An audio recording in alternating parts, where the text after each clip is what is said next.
60,000 మందిని లైన్ గా ఇదే సచివాలయం ముందల నిలబెట్టి ప్రతి తల లెక్క కట్టి 60,000 ఉద్యోగాలు ఇచ్చినట్టు నేను నిరూపిస్తా. చంద్రశేఖర్ రావు 10 ఏళ్లలో నువ్వు ఎన్ని ఇచ్చినావో ప్రజలకు ఒకసారి సమాధానం చెప్పు అని నేను అడుగుతున్నా. అదేవిధంగా ఇవాళ రైతులకు సంబంధించి రైతు రుణమాఫీ కావచ్చు, రైతు భరోసా కావచ్చు, రైతు గిట్టుబాటు ధర కావచ్చు, రైతులకు 500 రూపాయల బోనస్ కావచ్చు, రైతులకు ఉచిత కరెంటు కావచ్చు, రైతులకు స్ప్రింక్లర్స్ కావచ్చు, రైతులకు డ్రిప్ కావచ్చు, గిరిజన రైతాంగానికి సోలార్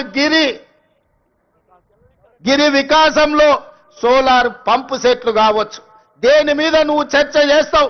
వీటన్నిటిని కలిపి ఈ రోజు సివిల్ సప్లైస్ కార్పొరేషన్ నుంచి రైతులు పండించిన పంటను కొనుగోలు విషయంలో కావచ్చు 18 నెలల్లో 1,04,000 కోట్ల రూపాయలు కేవలం రైతుల మీదనే ఖర్చు పెట్టిన రైతు ప్రభుత్వం, రైతు రాజ్యం, రైతును రాజును చేసిన రాజ్యం మాది, వ్యవసాయాన్ని పండుగ చేసిన ప్రజా పాలన మాది. చర్చ చేయడానికి నువ్వు సిద్ధంగా ఉన్నవా చంద్రశేఖర్ రావు గారు అని నేను అడుగుతూ నీ వేదిక మీద నుంచి. మీరు కాళేశ్వరం ముసుగులో 1,00,000 కోట్ల రూపాయలు మీరు కొల్లగొడితే 18 నెలల్లో 1,04,000 కోట్ల రూపాయలు రైతాంగానికి అందించి రైతులను ఆదుకున్న చరిత్ర మాది.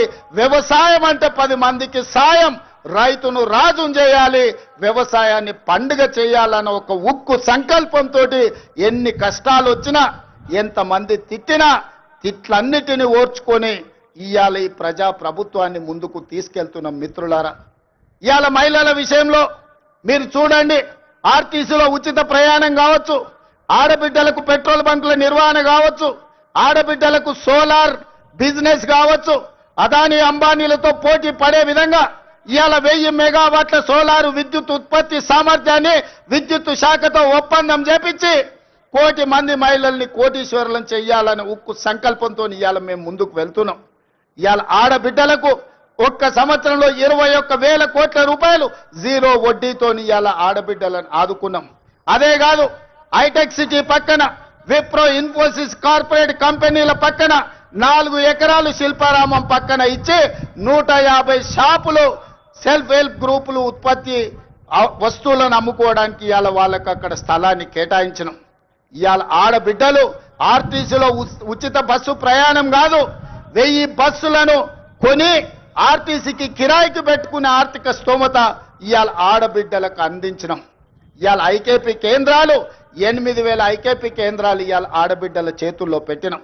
గ్రామాలలో ఉన్న పాఠశాలల్ని అమ్మ ఆదర్శ పాఠశాల మీద ఆడబిడ్డల చేతిలో పెట్టి పిల్లల భవిష్యత్తు ఆడబిడ్డల చేతిలో భద్రమని ఇవాళ అమ్మ ఆదర్శ పాఠశాలలు తీసుకొచ్చినాం.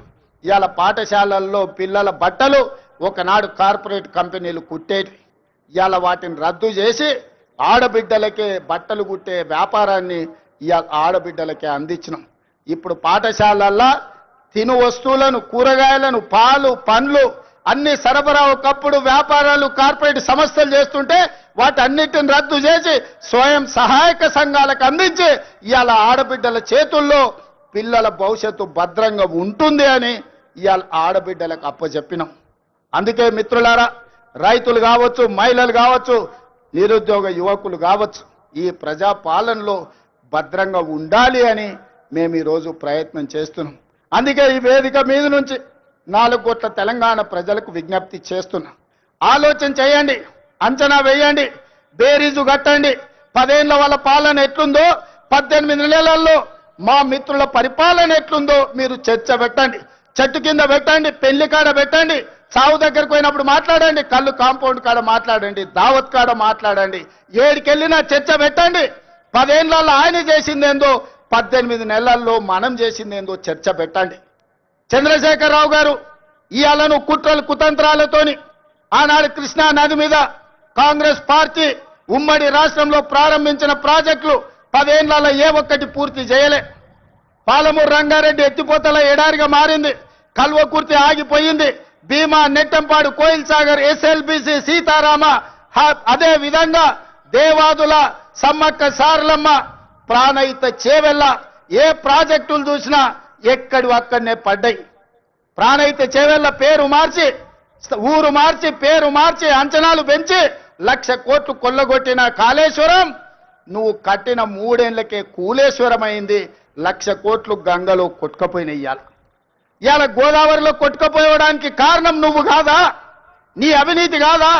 నీ కుటుంబం 1,000 కోట్ల రూపాయల దోపిడీకి పాల్పడి నాణ్యత లోపం వల్ల, ప్రణాళిక లోపం వల్ల మేడిగడ్డ అన్నారం సుందిల్ల కూలిపోయిన మాట వాస్తవం కాదా?